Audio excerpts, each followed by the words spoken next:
Okay. go. Let's go. Okay, rolling. Nikki. Right. Okay. Before we get to the new song, if you're meant to come back, I would have to be honest. When I first heard of the song "Let It Be Me," I thought I was listening to a teenager. And then Okay. I searched for the pictures of Justin, and then I was like, oh, he's a full-grown man. I'm a full-grown man. So they tell me. I don't Do, act like a do you full-grown get that man. kind do you get that kind of comments, Um, or is the uh, first time you get that? well, so usually, no, not really. I don't think I've ever gotten that from, like, that my voice sounds a lot younger. Mhm. But I'll take it. I'm surprised. Usually people think I look as young as I sound. Oh, Mm. my dog wants to speak. Probably he wants to join People, us. people, my dog, yeah, Elvis, come here. People think that I look really young. So usually I think people hear the voice and they see how I look and they think that it matches up. But yes, I am not a teenager anymore, unfortunately. Although I still act like one most of the time. Well, everybody does. But anyway, but my real question is, did you experience as a young artist growing up, like you were trying to imitate someone else's voice? Like, so I think growing up, I listened to a lot of old soul. So I listened to Stevie Wonder and Michael Jackson and Otis Redding and Bill Withers and Earth, Wind and Fire. And then, as I grew up, I was also listening to Bruno Mars and John Legend. And Right. so, I mean, I think that, not so much in trying to mimic people, but I'm sure all of those influences probably found their way into the way that I sing.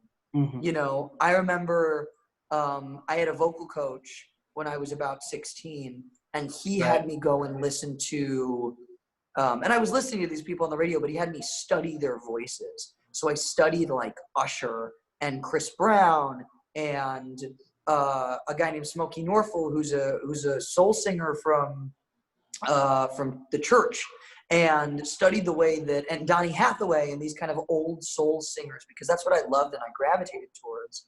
And he kind of gave me this mix of these new R&B singers, and I was listening to these old soul singers, and that kind of helped me formulate my voice and find my voice through that training of just listening to so many different other vocals and styles of vocal. And I think they all ended up playing a part in the voice that I have today. It's nice to hear. Now, most of your songs, I've noticed that most of your songs are like letters to someone. It's like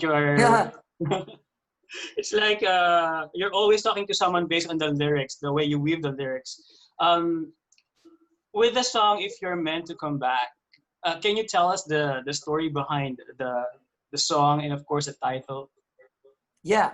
So If You're Meant to Come Back, it was a song that I wrote with 3 friends of mine in London, or in the outskirts of London. So I went over to my friend's house, and this was our first session. We were just meeting for the first time. And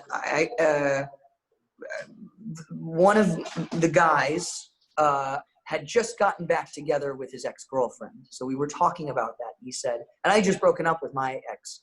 And so he said, I sat her down and we had lunch, and I gave her this little speech. And the speech was, I don't know where we're going to be in the future, but I know that I'll be waiting for you. So I'll let you go and fill whatever hole you're trying to fill.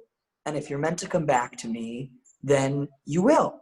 And I turned to him, I was like, dude, have you ever thought about writing that as a song? We have to write that song. He's like, no, I never thought of that. And so... Were you drinking while you're giving that speech? He might have been. I don't know.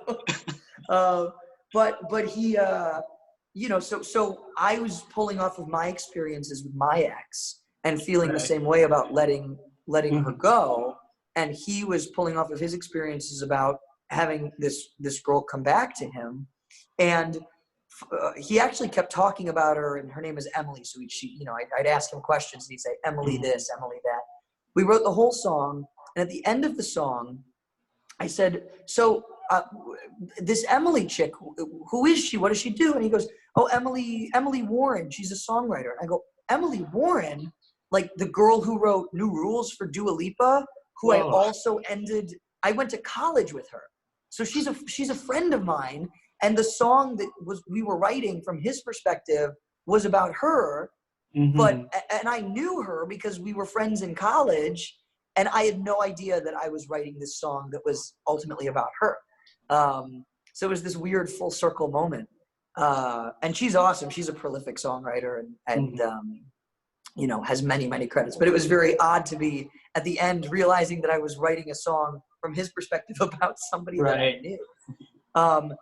But the interesting thing about the song, and the reason that I felt like it was so important to get the message out now, is because when I listen to it now, it's not just about my ex-girlfriend or his current girlfriend or, a love that's been lost. This song is saying that we don't know what the future holds, but we're all in this kind of anxious state, right? And this song is kind of like an emotional roller coaster, right? It's a very emotional song, but at the end of the song, there's this hope. There's this trust that the universe is going to bring us all back together. And this trust that that person that you've lost, or that friend that you can't see, or even that love that you don't have anymore that has left you, if it's meant to come back to you, then it will. And I believe that we're all meant to come back together. And that love and that goodness and those friends and those people that we can't see right now, we're meant to come back together, and we will. And that's why I felt like that message of hope was such an important one to share now while we're in this crazy pandemic. And that makes your song very relatable. Hopefully. And that's what I'm trying to do. I mean, that's really why I write music. I mean, and that's what I love about what I do, is affecting other people emotionally. And whether that's, getting them to reflect on a past love, or be hopeful, or cry, or scream, or jump up and dance, that's really why I make music, is to affect people emotionally. So that's what I try to do every time. Thanks, Justin. I let the others to ask questions. Thank Okay. you. Who's Okay, next? it's Edwin's turn. Edwin? You're on mute, Edwin. Okay, yeah. Okay. Justin, I've read that you toured with Tears for Fears last year. I did. Yes, they're very popular here in the Philippines. They've come back here several times. Nice. How did you get the gig, and were you familiar with their music before you were invited to tour with them? I was familiar with their music, but not like intimately familiar with their music. So like I knew the songs, but I didn't necessarily know all of the songs were theirs. And then, I mean, that was the crazy thing, is, watching their concert for the first time, you realize how these songs have kind of guided even me. And I wasn't even born at the time when they were big. These songs still are like the playlist of our lives. So that was such a cool full circle moment. But before that, I was familiar with the songs, but I wasn't super familiar with them. I obviously had heard the name before, but I didn't grow up listening to that music in the sense of like knowing who they were. But I grew up listening to the music because it was everywhere around me. How did I get the gig? I don't know how I got the gig. I guess I must have been on a short list that they chose from, of artists that were looking to work as their opener. So I think I had a booking agent, and I think that my booking agent submitted me, and they picked me. They liked what I did, so they picked me to open for them. And I was absolutely honored, and they're really great guys. It was really a fun experience touring with them. Okay. So what do you consider as your musical influences? The music that you grew up with, and the ones that are more like what you sound now? Yeah, so I grew up listening to old soul music. I grew up listening to Stevie Wonder, Michael Jackson, James Brown, Otis Redding, Bill Withers, Aretha Franklin, Whitney Houston, and then more contemporarily, I listened to Maroon 5 and I think I said Bruno and John Legend and One Republic, Ryan Tedder. Those were all big influences for me. And also like legends like Elton John and Queen.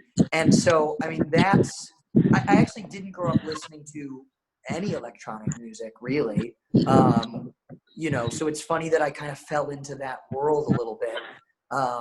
But the electronic scene has really embraced singer-songwriters and lyrics and great soaring melodies, and I think that's why the matchup between me and Kygo was made, and why I was on call for writing for people like Armin van Buuren and other big DJs, and that's kind of where the crossover happened for me.